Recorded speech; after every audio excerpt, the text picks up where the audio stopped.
La télévision Caraïbe, chaîne 22 et l'association culturelle Café Philo Haïti vous proposent tous les mercredis 7h PM. Café Philo. Café Philo, c'est une émission de débat, d'échange entre intellectuels, chercheurs, penseurs, opérateurs culturels et artistes de tout horizon. Le temps, l'éducation, l'identité, la morale, la science, la culture, c'est Café Philo tous les mercredis 7h PM sur la chaîne 22. Café Philo et la chaîne 22, pensons mieux, agissons autrement. Bonsoir à chacun de vous. L'association culturelle Café Philo et le Petit Lectorat ont l'honneur de vous accueillir ce mardi 13 mars 2018 au Café des Copains en vue de vous proposer une émission Café Philo spéciale dans le cadre de la 9e édition du Festival Marathon de lecture qui rend hommage cette année à Kate Limas. Et je vous rappelle que le thème retenu pour cette année est « Sur la route ». En effet, j'ai dit spécial parce que l'émission Café Philo, que moi, Johnson Blanc, suis modérateur ce soir, vous est proposée par la rubrique Lecture expliquée du Festival Marathon de lecture. Donc, tout en étant spécial, Café Philo garde son format initial. Voilà pourquoi je vous demande de vous mettre debout pour l'hymne national. Le pays pour les ancêtres, marchons unis, dans nos points de terre, du sol, soyons un maître, marchons unis, pour le pays, pour les ancêtres, marchons unis, pour le pays, pour les ancêtres, pour le drapeau, pour la patrie, mourir est beau, notre passé nous crie, ayez la Marguerite, mourir est beau, pour le drapeau, pour la patrie, mourir est beau, pour le drapeau, pour la patrie. Merci. Maintenant, nous écoutons ensemble la chanson fétiche de l'émission Café Philo. C'est la musique et Hasta Siempre de Julio César Barbosa.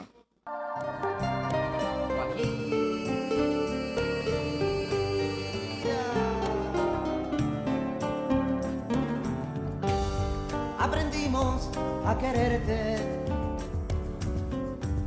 desde la histórica altura, donde el sol de tu bravura le puso cerco a la muerte. Aquí se queda la clara, la entrañable transparencia de tu querida presencia, comandante Che Guevara.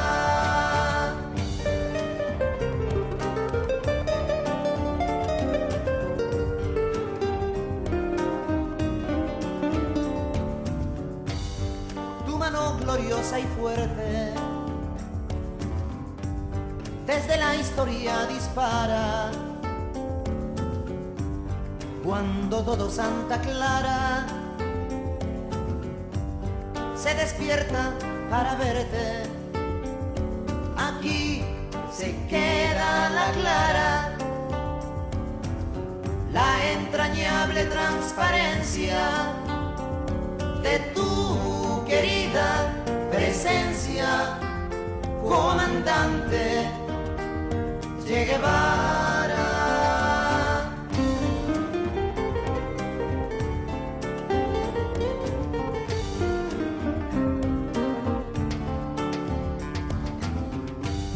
Vienes quemando la brisa con soles de primavera para plantar la bandera con la luz de tu sonrisa. Aquí se queda la clara, la entrañable transparencia de tu querida presencia, comandante Che Guevara.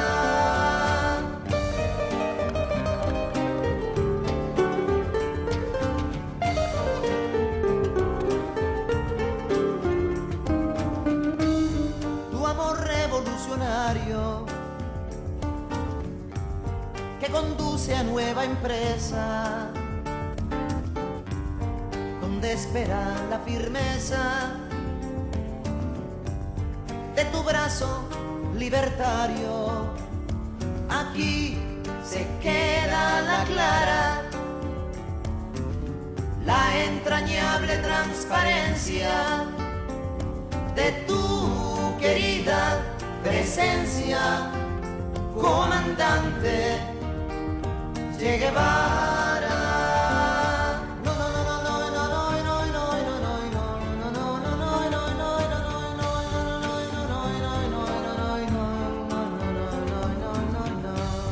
Seguiremos adelante, como junto a ti seguimos, y con Fidel te decimos, hasta siempre, comandante.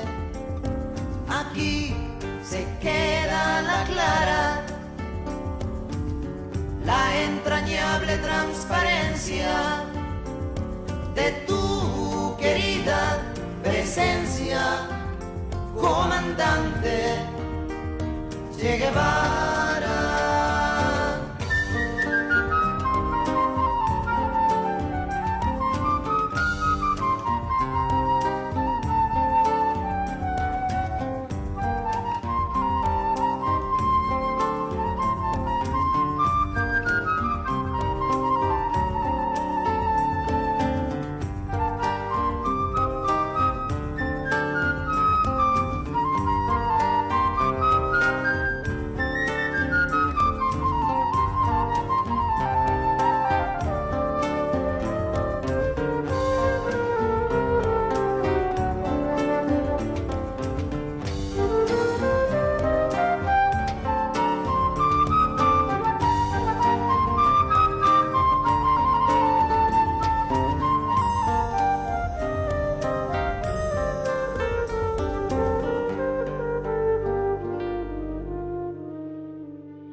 Le dernier acte de la scène d'exposition de l'émission de ce soir se fait avec la projection audiovisuelle du petit documentaire que je vous invite à regarder maintenant.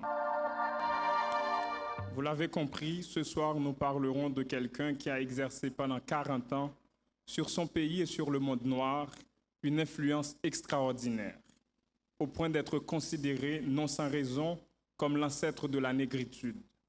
Reçu comme membre de la Société d'anthropologie de Paris en 1984, Anténor Firmin se mit au travail et publie un an plus tard son maître ouvrage de 650 pages de l'égalité des races humaines, livre qui échappe à toute classification arbitraire pouvant l'amputer et l'amoindrir. C'est autour de ce livre, autour de cet homme, que l'émission de ce soir va être réalisée. Beaucoup se demandent pourquoi sommes-nous ce soir, au XXIe siècle, en train de parler d'un livre et d'un homme du XIXe siècle. Certains croient que c'est parce que ce livre et cet homme abordent un sujet d'actualité. Mais la réponse, c'est le livre et l'homme qui l'apportent eux-mêmes. Mon esprit a toujours été choqué, en lisant divers ouvrages, de voir affirmer dogmatiquement l'inégalité des races humaines et l'infériorité native de la noire. Devenu membre de la Société d'anthropologie de Paris, la chose ne devrait-elle pas me paraître encore plus incompréhensible et illogique? Est-il naturel de voir siéger dans une même société, au même titre, des hommes que la science même qu'on est censé représenter semble déclarer inégaux? J'aurais pu, dès la fin de l'année dernière, à la reprise de nos travaux, provoquer au sein de la société une discussion de nature à faire la lumière sur la question, à m'édifier au moins sur les raisons scientifiques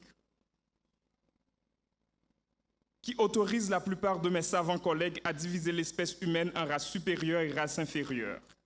Mais ne serais-je pas considéré comme un intrus? Une prévention malheureuse ne ferait-elle pas tomber ma demande préalablement à tout examen? Le simple bon sens m'indiquait là-dessus un doute légitime. Aussi, est-ce alors que je conçus l'idée d'écrire ce livre, que j'ose recommander à la méditation comme à l'indulgence des hommes spéciaux. Tout ce qu'on pourra y trouver de bon, il faut l'attribuer à l'excellence de la méthode positive, que j'ai essayé d'appliquer à l'anthropologie en étayant toutes mes inductions sur des principes déjà reconnus par les sciences définitivement constituées. Ainsi fait, l'étude des questions anthropologiques prend un caractère dont la valeur est incontestable. Il est certain qu'un tel sujet réclame de longues et laborieuses études. La précipitation avec laquelle je l'ai traité doit indubitablement nuire aux résultats désirés. Mais je n'aurai pas toujours des loisirs involontaires. Le temps presse et j'ignore si parmi mes congénères de la race noire, il s'en trouve qui offrent la somme de bonne volonté et de la patience accumulée qu'il a fallu mettre en œuvre pour élaborer, combiner et présenter les arguments et les recherches de la manière que je me suis évertueux de le faire. Et je réussis, dans une certaine mesure, à répandre dans mon livre la clarté, la précision, tous les attraits qui captivent l'esprit et font le charme des ouvrages destinés à propager des idées justes, mais non encore reconnues et contestées. Je n'ose trop y compter. Je n'ai jamais eu une entière confiance en mon talent de styliste. De plus, les conditions morales où je me suis trouvé en développant la thèse de l'égalité des races ont certainement exercé sur ma pensée une influence dépressive, hautement nuisible à l'élégance et surtout à l'ampleur des expressions qui correspondent toujours à la bonne santé de l'esprit, à l'ardeur expansive du cœur.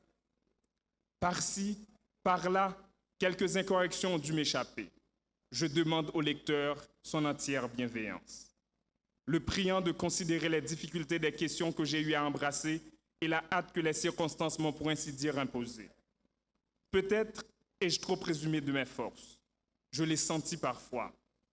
La soif de la vérité et le besoin de la lumière m'ont seul soutenu dans le cours de mon travail. Pourtant, quel que soit le résultat que j'obtienne, je ne regretterai jamais de m'y être livré.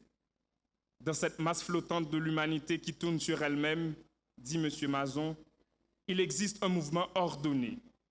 Notre petit cercle est une partie d'un grand cercle, et notre esprit est satisfait pour un instant en apercevant une vérité nouvelle. La poursuite de cette vérité fortifie l'intelligence. Ainsi est produite la sélection naturelle de l'esprit, et tandis que les uns se fatiguent et sont incapables d'aller plus loin, les autres vont en avant et s'affermissent par l'effort. Je suis noir. J'ai toujours considéré le culte de la science comme le seul vrai, le seul digne de la constante attention et de l'infini dévouement de tout homme qui ne se laisse guider que par la libre raison. Comment pourrais-je concilier les conclusions que l'on semble tirer de cette même science contre les aptitudes des Noirs, avec cette vénération passionnée et profonde qui est pour moi un besoin impérieux de l'esprit? Pourrais-je m'abstraire du rang de mes congénères et me considérer comme une exception parmi d'autres exceptions? Certes, j'ai trop de logique de mes conceptions pour m'arrêter à cette distinction aussi orgueilleuse que spécieuse et folle. Il n'y a aucune différence fondamentale entre le noir d'Afrique et celui d'Haïti. Donc voilà la personne que nous recevons ce soir, donc qui va nous entretenir autour de ce livre d'après le concept de la rubrique lecture expliquée, n'est autre que l'homme, Emmanuel Stéphane Laurent, qui est anthropologue, professeur à l'Université d'État d'Haïti, notamment à la faculté d'ethnologie, et qui a aussi dispensé des cours à l'École nationale des arts, donc pour moi particulièrement, donc des cours d'introduction à la sociologie, d'introduction à l'anthropologie et des cours de mythologie. Donc c'est lui que nous recevons ce soir. Il est aussi directeur exécutif de la fondation du docteur Daniel Mathurin. Donc j'ai lu quelques extraits de ce texte, donc il va maintenant nous les expliquer et nous proposer une réflexion autour de cette œuvre majeure d'Anténor Firmin. Bonsoir l'homme. Bonsoir Blanc. Merci, merci. Je tiens à saluer tous les téléspectateurs et toutes les téléspectatrices de la radio-télévision Caraïbe, la chaîne V2, particulièrement les fanatiques de cette émission, Café Philo. Je remercie Johnson Blanc d'avoir fait un choix de moi comme intervenant et d'être le modérateur de ce soir pour ce café que j'espère qu'il sera très chaud. Je salue tout le grand public qui a fait le déplacement pour venir participer à cette édition de Café Philo. Je ne saurais terminer mes salutations et mes remerciements sans ne pas saluer, sans ne pas remercier toutes les étudiants de la faculté d'ethnologie, de l'ENOTS, de la NDC et mon fameux ami, mon colonel Alex Pierre qui fait le déplacement. On m'a ouï dire que aussi le grand Manitou de la télévision, en l'occurrence M. Patrick Moutignac, a aussi fait le déplacement afin de participer à mon intervention et je le remercie. Maintenant, le contexte et justification de cette intervention. J'interviens, comme l'a souligné M. Johnson Blanc, dans le cadre de la 9e édition du marathon de lecture organisé par le Petit Lectorat. Et c'est lui qui s'est chargé de m'inviter. C'est une intervention demandée. Ce n'est pas une intervention que j'ai moi-même proposée. Ordinairement, j'aime intervenir à Café Philo dans des dates spéciales. Par exemple, à l'occasion du 9 août, pour la Journée internationale des peuples autochtones, ou du 8 novembre, pour la Journée internationale de l'écrivain africain. Et je pense qu'on peut intégrer cette intervention dans un cadre plus global.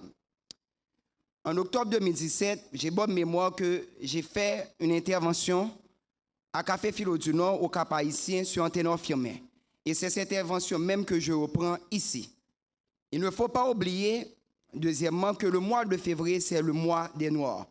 Et en ce sens, on m'avait demandé à la Fondation Félicité Bonheur Clairvoyance de Baïna Bello d'animer un atelier et j'ai fait cet atelier autour d'un texte de Cheikh Anta Diop. Et il ne faut pas oublier que le 21 mars, c'est la journée internationale pour l'élimination de la discrimination raciale.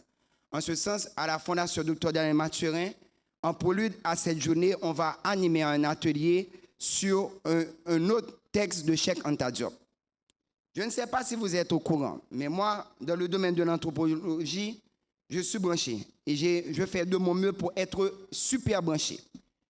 Il y a un philosophe de renommée qui s'appelle Raphaël Enthoven, qui est très apprécié à Café Philo. Eh bien, il a un fils qui est un petit génie. Ce petit génie s'appelle Aurélien Enthoven. Il est connu sous le nom YouTuber de Gigantoraptor. Et il est en train d'animer des émissions. Il fait des éditions d'émissions de vidéos sur YouTube. Eh bien, Gigantoraptor a été attaqué tout récemment parce qu'il s'est attaqué au racisme. Il a publié sur YouTube, il a diffusé sur YouTube une vidéo qui s'appelle « Le créationnisme est-il source de racisme ?» Cette vidéo a été diffusée le 6 mars 2018 et il a été attaqué par des Juifs qui le traitaient de sale raciste et de tous les qualificatifs, des péjoratifs qui abondaient et surabondaient. Parce que justement, il s'est attaqué à un livre qui s'appelle L'Art de la création de Haroun Aya qui a été publié en 2006 et qui fait la diffusion du créationnisme et qui dit qu'on peut déterminer à quelle race appartient un homme en fonction de la forme de sa tête. Et le 18 mars 2018, dans Le Point, Raphaël Enthoven a dû intervenir pour dire à ces juifs qui sont en train d'attaquer son fils de faire attention qu'il ne va pas se laisser faire. Parce que, comme je l'ai dit, Aurélien Enthoven, le fils de Raphaël Enthoven et de Kalabouni, donc c'est le fils de Raphaël Enthoven.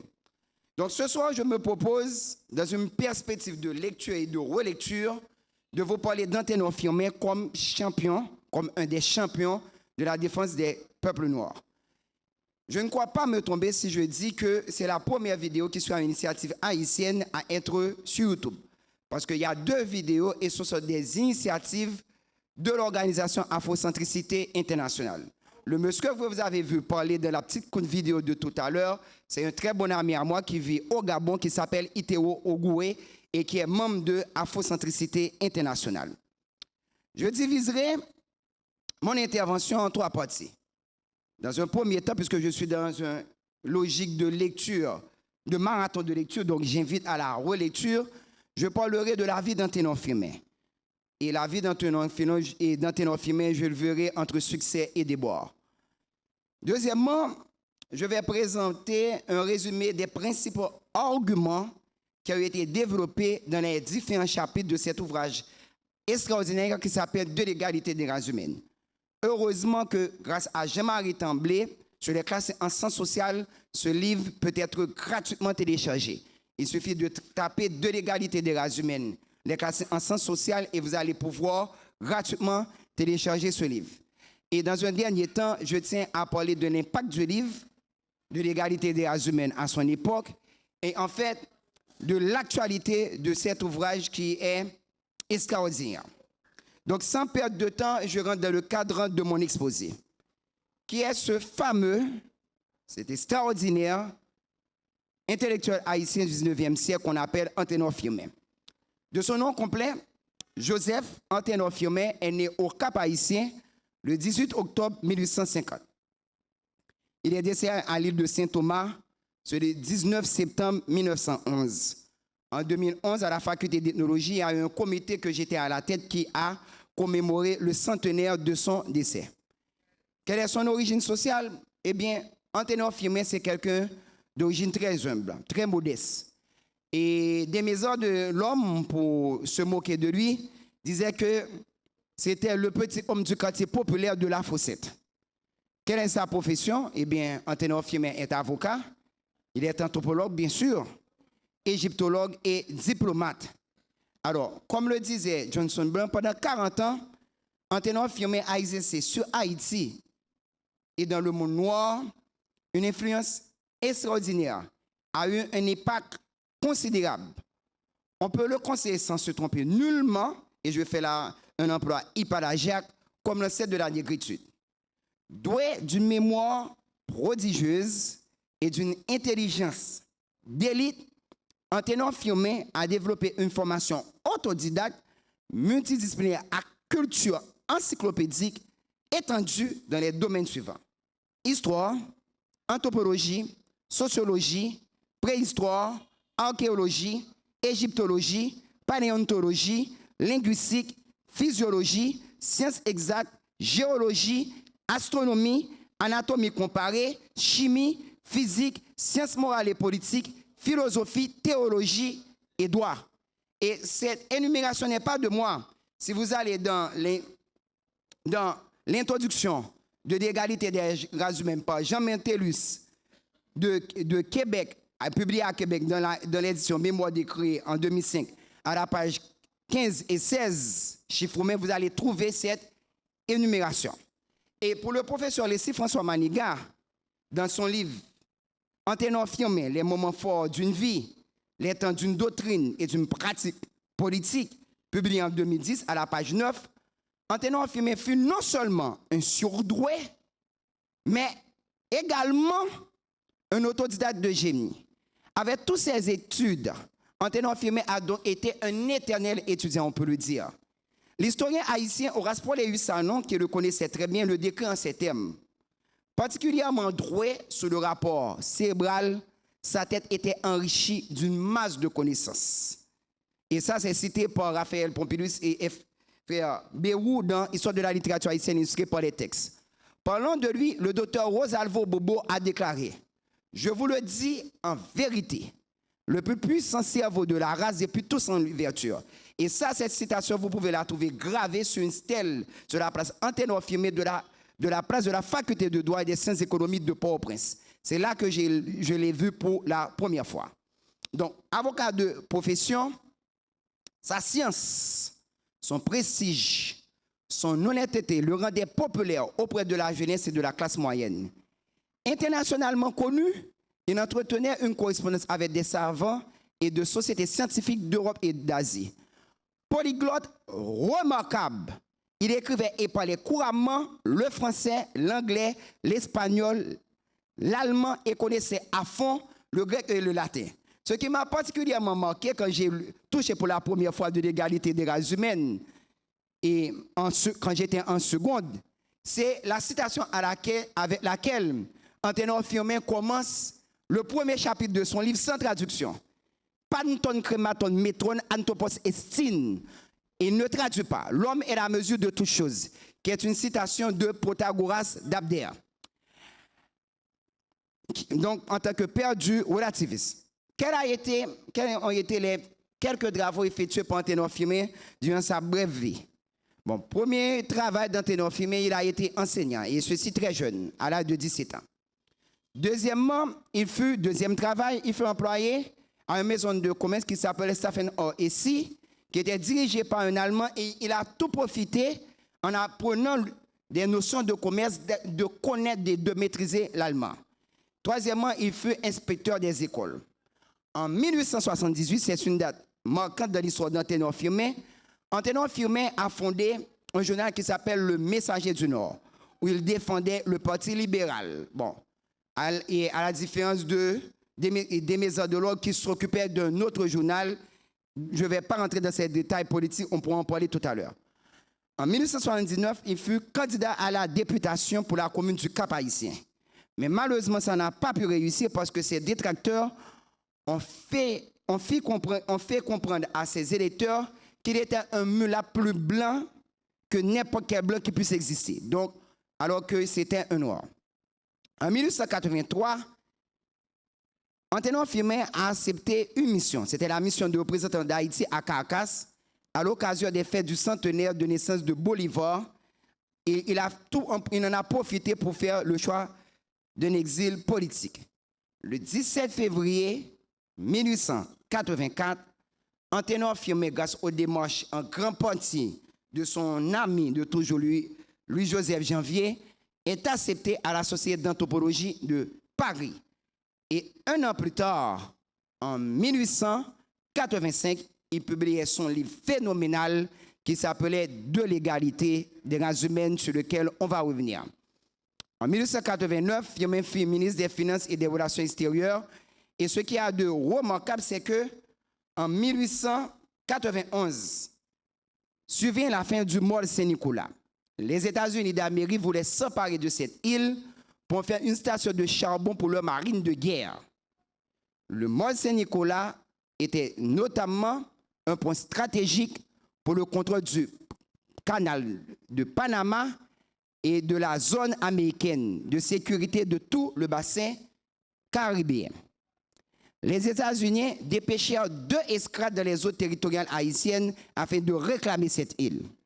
Firmin réussit à éviter la section du Mont Saint-Nicolas comme base navale pour le ravitaillement au mazout. Grâce à son habileté et à son sens profond de la diplomatie, il obligea le contre-amiral Girardi à se retirer. Et l'affaire eut un retentissement dans la presse américaine.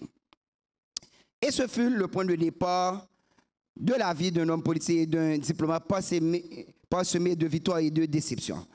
Firmin fut ministre des Finances et des Relations extérieures de Thierry Simon Sam en 1898, ministre plénipotentiaire d'Haïti à Paris, candidat malheureux à la présidence 1902 en face de Noah Alexis, tout le monde connaît cette petite histoire, envoyé extraordinaire et ministre plénipotentiaire à La Havane en 1910 et à Londres en 1911.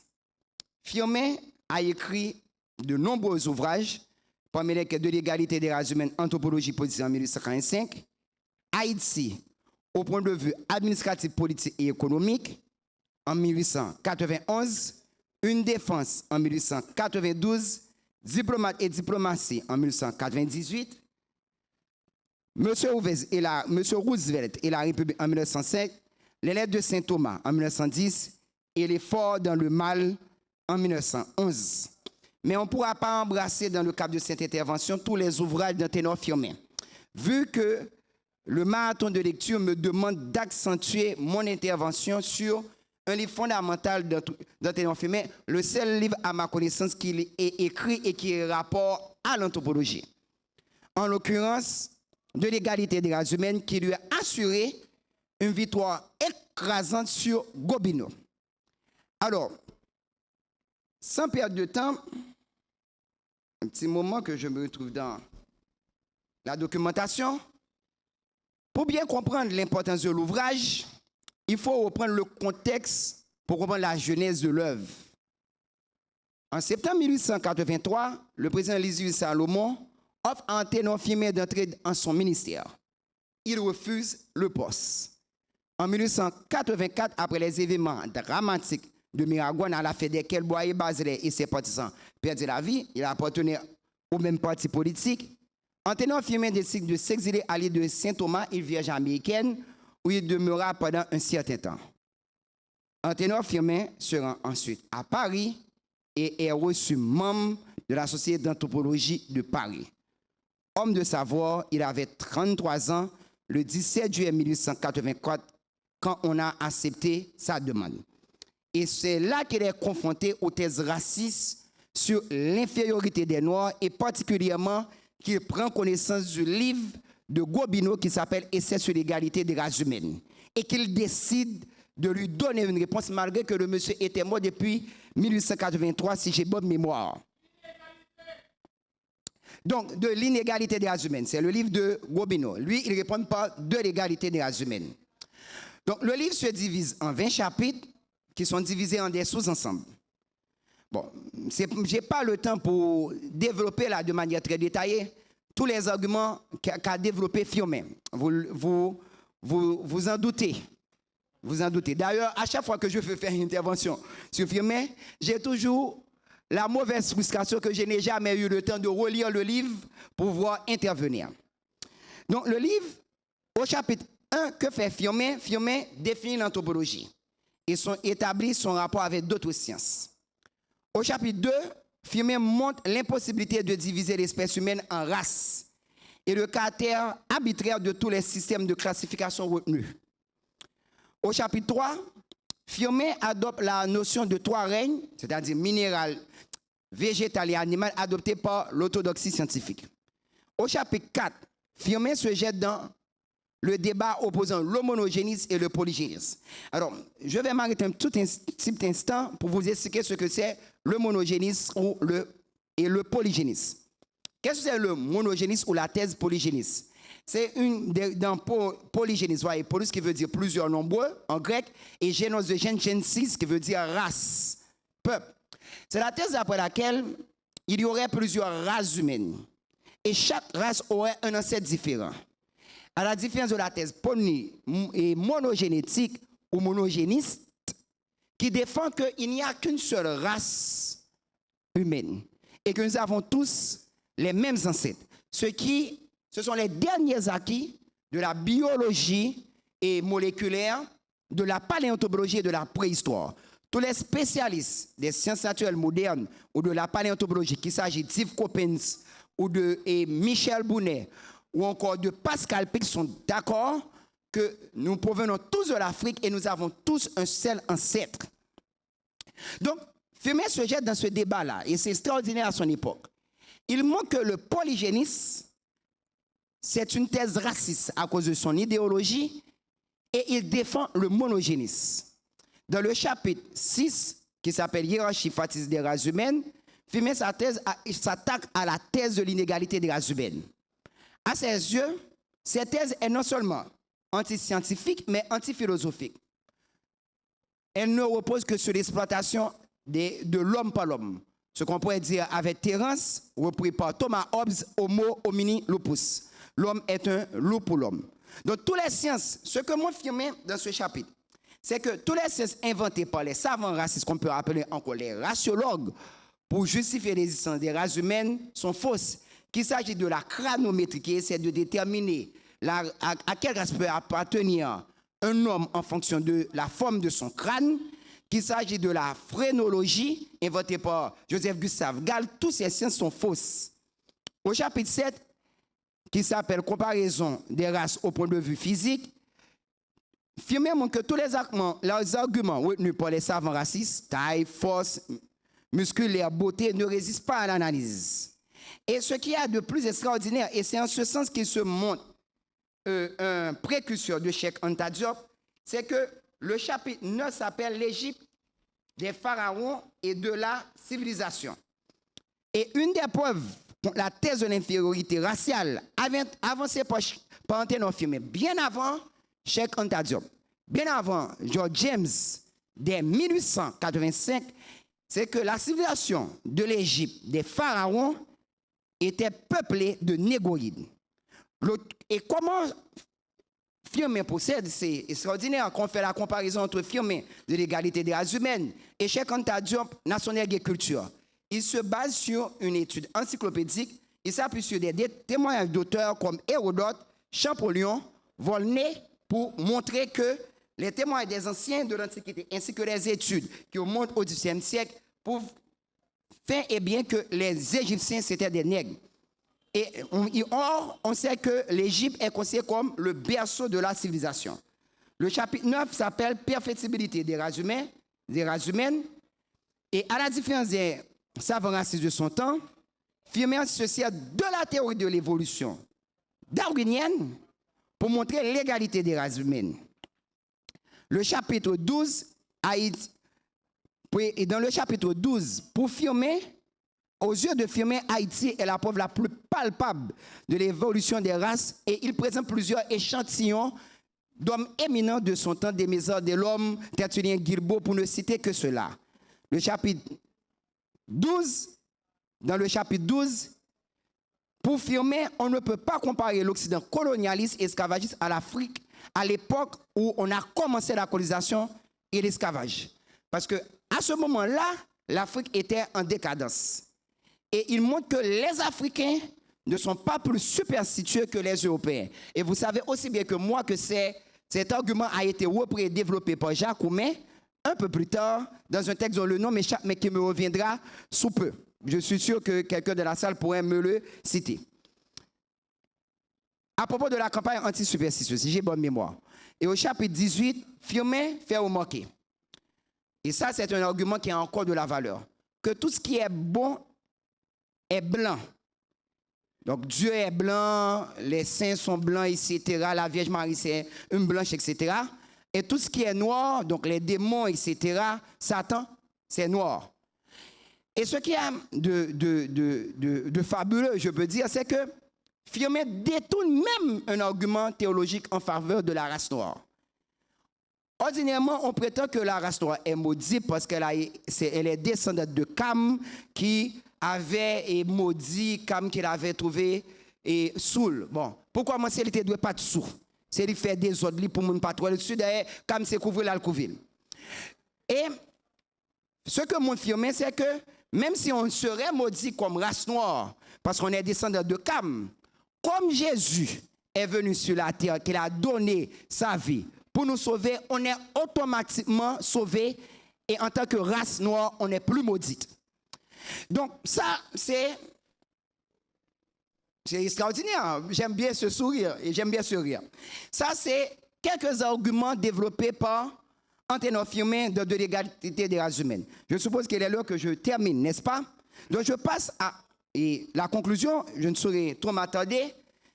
De l'égalité des races humaines, importance de l'ouvrage et actualité de l'œuvre. Alors,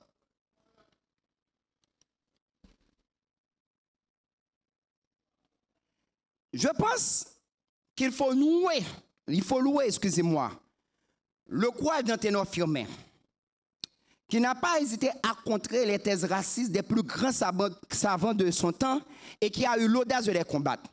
Quand Firmin est en train de démanteler ces thèses racistes, il est seul contre des milliers, des centaines de milliers de savants racistes. L'apport fondamental de Firmin est d'avoir contesté et d'avoir démasqué sans démagogie les plus grands penseurs de son époque dans tous les domaines de la philosophie, de l'histoire, de la sociologie et de l'anthropologie.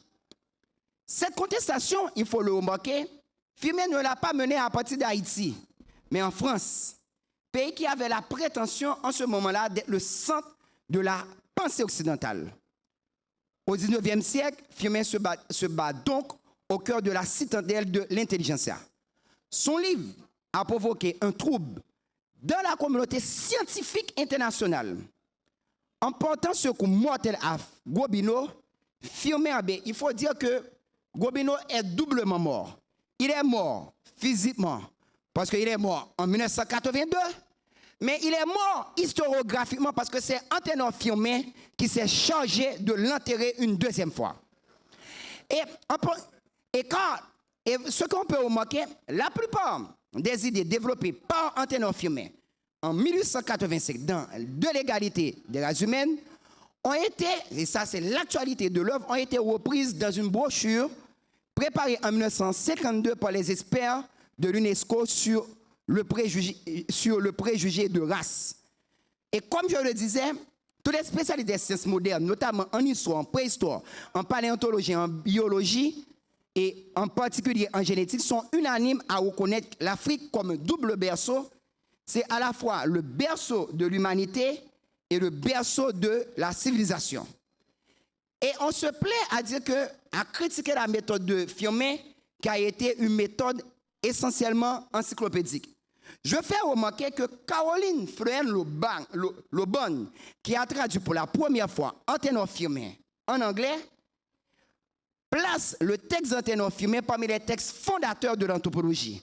On peut placer De l'égalité des races humaines, d'ailleurs ça a été publié dans la même époque, à côté des textes de Theodore Burnett-Taylor, La culture primitive en 1971, de l'américain Lewis Henry Morgan, La société antique 1977, et de l'écossais Sir James George Fraser.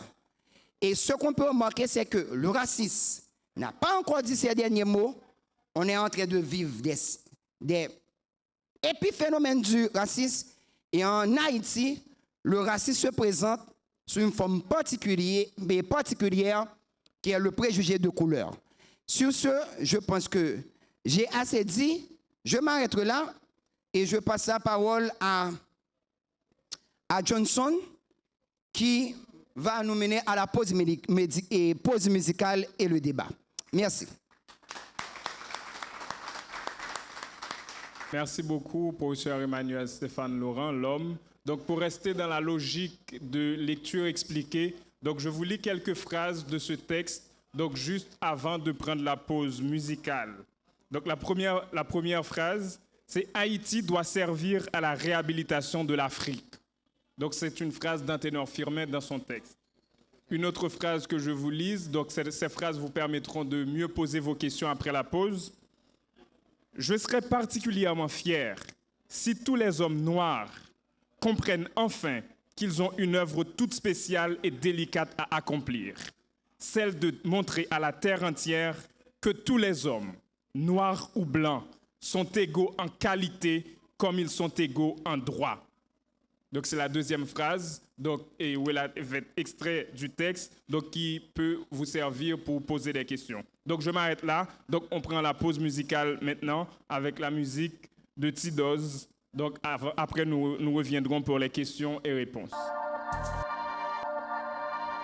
De retour après cette courte pause musicale, nous poursuivons avec la dernière série de ce Café Philo.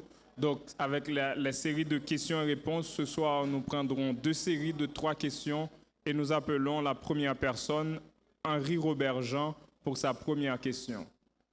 Donc, sois clair, précis et concis. Bonsoir. Bonsoir. Je salue l'intervenant pour son exposé magistral et le modérateur également pour sa façon d'animer la séance. Le prix Nobel de littérature nigérian de passage en Haïti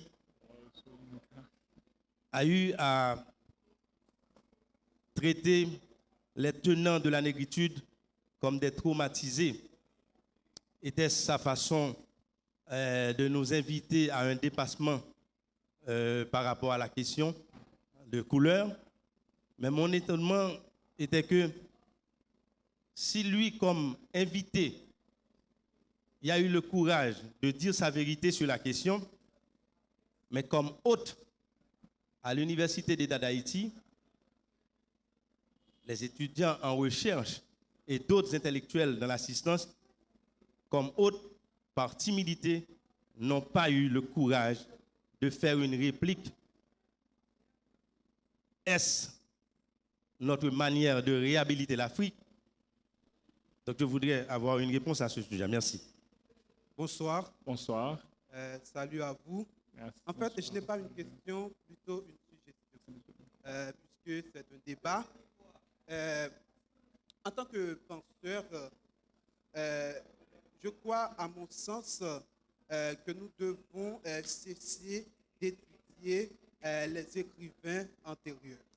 Vous voyez, c'est pour éviter la gloire posthume que je haïsse à mon sens. Vous voyez, c'est... Bonsoir, et je vous remercie pour votre intervention. J'ai deux questions. La première, c'est comment s'est effectuée l'expansion de la lignée humaine et comment sont les principaux groupes de nos ancêtres historiques. Et la deuxième, comment s'est effectuée l'expansion de la lignée humaine et quels sont les principaux groupes de nos ancêtres historiques. Et la deuxième question, comment peut-on expliquer la variété de couleurs chez les hommes? Merci. Bien, et alors je vais rapidement, et il y a ton document là. Henri Auberger qui parlait de Wolfenka de son passage en Haïti. En fait, Wolfenka est connu, et au XXe siècle, il est très connu pour être un intellectuel qui rentre dans une logique d'antinégritude. D'ailleurs, il a déclaré un type ne déclare pas sa tigritude. C'est vrai qu'il n'y a pas eu de réaction. Moi, je vais te dire sincèrement, j'ai boudé sa présence en Haïti parce qu'il ne m'intéressait pas. J'ai totalement boudé sa présence. On m'a invité en plusieurs fois à aller l'assister, soit à son intervention à Montana, soit à la librairie de la Pléiade. J'ai boudé sa présence. Ça ne m'intéressait pas qu'il soit de passage en Haïti. Je pense que les membres d'Afrocentricité internationale ont donné une réponse, pas directement à lui personnellement, mais à tous les intellectuels qui sont dans cette logique-là. Donc, je ne pense pas qu'il était nécessaire que nous donnions une réponse. Mais Wolfenka, moi, ça ne m'intéresse pas qu'il peut garder son affirmation, il ne déclare pas sa tigritude, bien qu'il a des problèmes avec Aimé Césaire et Léopold Sédar Senghor, il comprend le contexte, mais en fait, moi, je pense qu'on n'est plus dans une époque de négritude, on est à l'ère de l'afrocentricité. Bon, la suggestion d'éviter de glorifier les anciens, moi, je ne suis pas d'accord, parce que ce que c'est peut-être pas et le jeune qui a fait cette intervention, c'est que Anténor Firmin, c'est quelqu'un qui a été totalement exclu des secteurs du savoir coloniaux. Même Cheikh Anta Diop, qui a écrit de Nation nègre et culture, quand Jacques Auriol a été le voir en son cabinet au Sénégal et qui lui a dit qu'avant lui, il y avait quelqu'un qui avait défendu cette thèse, il ne connaissait pas. Et je ne sais pas si monsieur est au courant, mais il devrait prêter attention à ce qui se passe. C'est que dès 1885, Anténor Firmin avait déjà prévu qu'il y aurait un Barack Obama aux États-Unis. Je l'invite à écouter une édition de Mémoire d'un continent animée par Elikia Mbokolo. Le titre, c'est Défenseur de la race noire, Anténor Firmin, et l'émission a eu lieu le samedi 27 octobre 2012. Où Elikia Mbokolo reçoit Martial Zé Belenga, qui est un économiste et sociologue camerounais, qui a publié un livre qui s'appelle Barack Obama, une prophétie de l'égalité des races humaines à Paris, chez l'édition Aniboué en 2010. Donc, on ne peut pas, et comme ça, oublier. Alors, il ne faut pas rester dans une attitude passéiste. Il faut innover de notre côté, mais on ne peut pas oublier les anciens. Moi, je suis très fidèle à cette phrase de Tassi, Perine de Itu Inakiem, et Mayores et Posteros cogitate. Sur le point d'aller au combat, il faut penser aux ancêtres et à la postérité, qui était la formule forte du mouvement des griots. Bon, comment s'est effectuée l'expansion de la lignée humaine? Comment s'est effectuée l'expansion de la lignée humaine? Eh bien, l'espèce humaine apparaît en Afrique à l'ère quaternaire anthropozoïque il y a 3 millions d'années.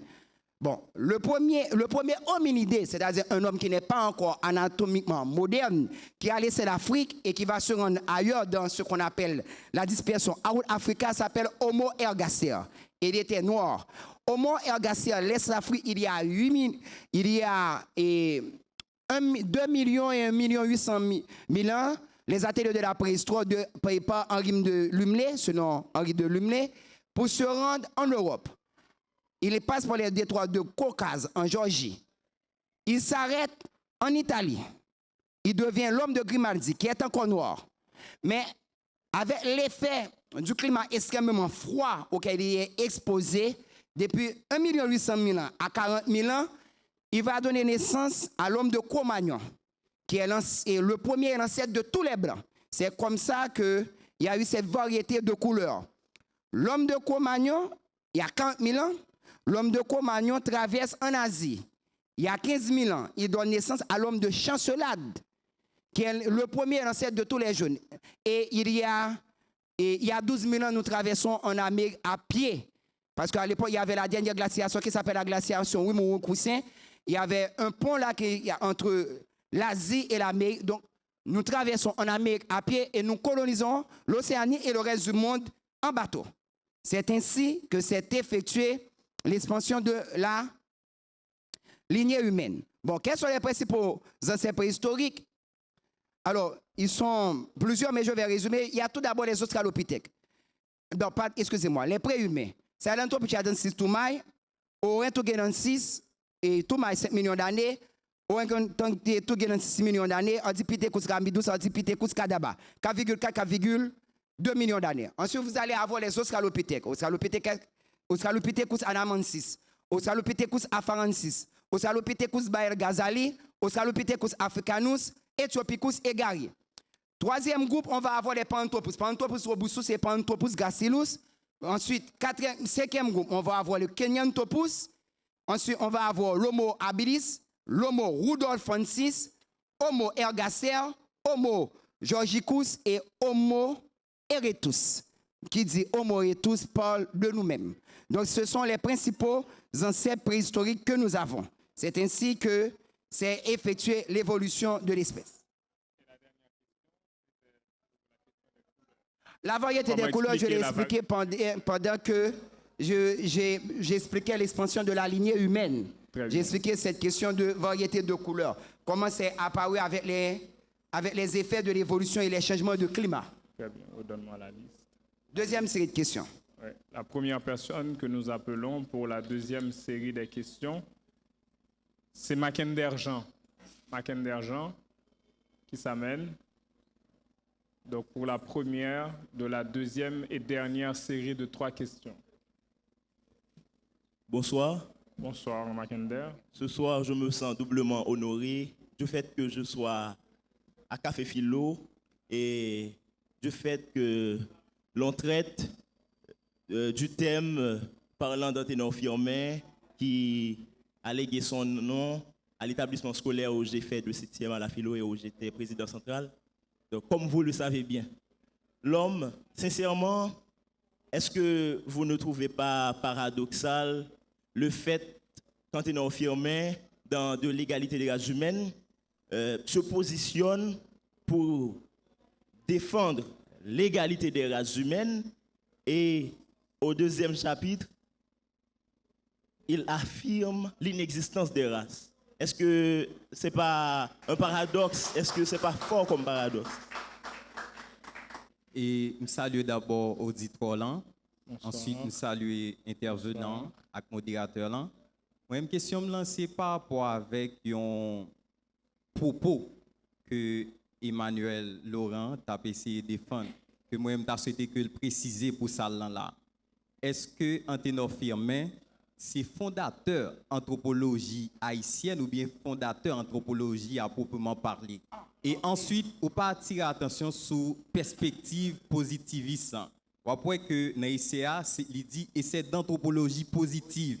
Peut-être dans la tentative de réponse, on a souhaité que vous éclairez l'antenne auditoire sur question ça parce que c'est un bail qui est fondamental dans le texte que ne pas doué qui était passé comme ça. Monsieur, je me suis courbé à battre le dernier point pour vous saluer. Question c'est, nous avons connaître l'homme qui rapport Firmin te gagné avec intellectuel dans l'époque là et qui rapport intellectuel yo tout est gagné Firmin, spécialement intellectuel tant que des besoins de l'homme. Merci. Mackinder, j'aime bien ta question, mais tu parles de paradoxe chez Firmin. En fait, ce paradoxe n'existe pas du tout. Heureusement que j'ai lu les premières pages. J'ai eu le temps de relire les premières pages, donc l'information est fraîche en mémoire. Quand Firmin parle de l'égalité des races humaines, et qu'il parle de l'existence des races, il veut faire comprendre qu'il n'y a pas plusieurs races. C'est-à-dire il n'y a pas une race blanche, une race noire et une race jaune. En fait, il n'y a qu'une seule race. C'est la race humaine. Et comme va le dire un peu plus tard, Claude Lévi-Strauss dans Race et Histoire, ce qui différencie les peuples sur la terre, c'est leur culture. Nous avons tous le même ancêtre, nous avons tous les mêmes gènes. Il n'existe pas, il n'a jamais existé, il n'existera jamais d'être humain à ne pas avoir de gènes africains. Le jour où on va trouver un être humain qui n'aura pas de gènes africains, il sera un extraterrestre, donc il appartiendra à une autre planète. C'était le point de vue de Firmin quand il voulait faire comprendre que quand il parle de l'égalité des races, en fait, la notion de race peut être vue comme une représentation sociologique, mais pas comme un concept biologique. Il n'y a pas la conception biologique de la race chez l'espèce humaine comme ça peut exister chez les autres espèces animales. Parce que nous sommes aussi des animaux, que l'on veuille ou non. Donc, quand il parle de race, il voit en tant que représentation sociale et pas en tant que catégorie biologique. C'est son point de vue. J'espère que c'était clair. En résumé, il n'y a pas de race humaine, il n'y a que la race humaine. Que ce qui différencie les peuples sur la terre, c'est leur culture. Anténon Firmin, fondateur de l'anthropologie haïtienne ou de l'anthropologie tout court. Deux remarques à ce point de vue. Premièrement, j'ai dit qu'on peut placer Anténon Firmin dans la période fondatrice de l'anthropologie à côté de Lewis Henry Morgan, de Edward Buchanan, de C.J. Joyce Fraser. Parce que Anténon Firmin appartient à cette même période-là et comme ces anthropologues, ils se servent d'une méthode essentiellement encyclopédique. C'est ce que dit Caroline Fleur-Loban. Maintenant, est-ce que Firmin est le fondateur de l'anthropologie haïtienne? On se plaise et je te remercie de me poser la question, à présenter Anténon Firmin comme le premier anthropologue haïtien. Mais il y a des travaux qui sont en cours, parmi lesquels ceux qui sont en train d'être menés par le professeur Lewis Ampidou Clomes, qui montrent qu'il y avait des travaux d'anthropologie antérieurs à Firmin. Et s'il faut bien considérer comme premier anthropologue haïtien, ce ne sera pas Anténon Firmin. À la même époque, il y avait déjà Duverneau Trouillot, c'est un président haïtien qu'on n'a jamais mis l'accent sur son œuvre. Il s'appelle François Denis Légitime. C'est lui qu'on peut attribuer à juste ce titre la paternité de l'anthropologie haïtienne. Firmin vient après. Bon, bien sûr, tu as parfaitement raison, anthropologie positive. J'en ai pas parlé parce qu'on ne peut pas tout dire dans un exposé, quoi. Mais en fait, Firmin s'approprie de la théorie d'un intellectuel français très brillant au 19e siècle qui s'appelle Auguste Comte et qui a élaboré une théorie qui s'appelle le positivisme. Il prend ses travaux d'anthropologie et il l'inscrit dans cette théorie. C'est pourquoi le livre s'appelle De l'égalité des races humaines ou anthropologie positive. Et on sait que le positivisme, en tant que théorie philosophique et sociologique, n'a fait que les faits qui ont été démontrés. Donc, il se sert de c'est son cadre théorique dans le livre. Et tu as raison, j'en ai pas parlé, mais comme je l'ai dit, on ne peut pas toujours dire dans un exposé. D'ailleurs, il y a un extrait que Blanc a lu, dans lequel Firmin le précisait lui-même dans la préface. Rapport entre Firmin et les autres intellectuels de son temps, particulièrement des Mémoires de l'Homme, eh bien, c'est un rapport très controversé, même polémique. À chaque fois que Firmin fait quelque chose, on essaie de l'attribuer à un autre intellectuel. Par exemple, quand il a mis en déroute et les Américains là, qui étaient venus s'emparer du Mont Saint-Nicolas, on l'a attribué à un autre ministre des Affaires étrangères américain de ce genre. Et en ce qui concerne particulièrement des Mémoires de l'Homme, donc ils étaient dans une polémique. Firmin était responsable d'un journal qui s'appelle Le Messager du Nord et des Mémoires de l'Homme était responsable d'un autre journal qui s'appelle Le Mercure Galant, si j'ai bonne mémoire. Ils étaient toujours dans une polémique et pour se moquer de lui, des Mémoires de l'Homme le traitaient de Petit Nègre de la Fossette. C'était pas vraiment un affrontement intellectuel parce que je ne pense pas qu'à l'époque de Firmin, il y ait eu des intellectuels haïtiens à son dimension. C'était plutôt des polémiques qui étaient d'ordre politique. C'est la lecture que je fais des rapports controversés entre Firmin et les autres intellectuels de son temps. Merci beaucoup, professeur Emmanuel Stéphane Laurent, l'homme, donc qu'on applaudit pour son intervention à Café Philo ce soir. Et je remercie le professeur, je remercie le public pour le déplacement. Donc je permets à l'homme des propos de conclusion, s'il veut bien nous dire des propos de conclusion.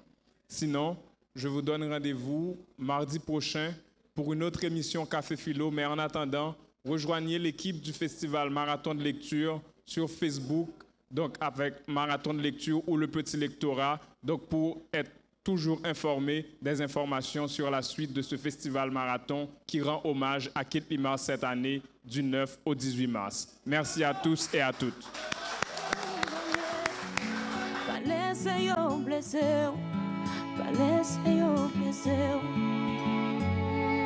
Nous séons celles père descendre en bacal à ma chambre. Et puis moi, c'est même bitin. Ni ça qu'a fait plein des autres pour nous pas vivre ensemble. Et vous et moi, c'est yon et l'autre, c'est yon dans l'autre. Mais là tout bitin brûlé, faut non fin calculer, faut yo apprendre peser. C'est qui bon ça y mauvais. Mais t'es en liberté, j'apprends ton résilier. J'apprends ton espérer. Haïti chérie.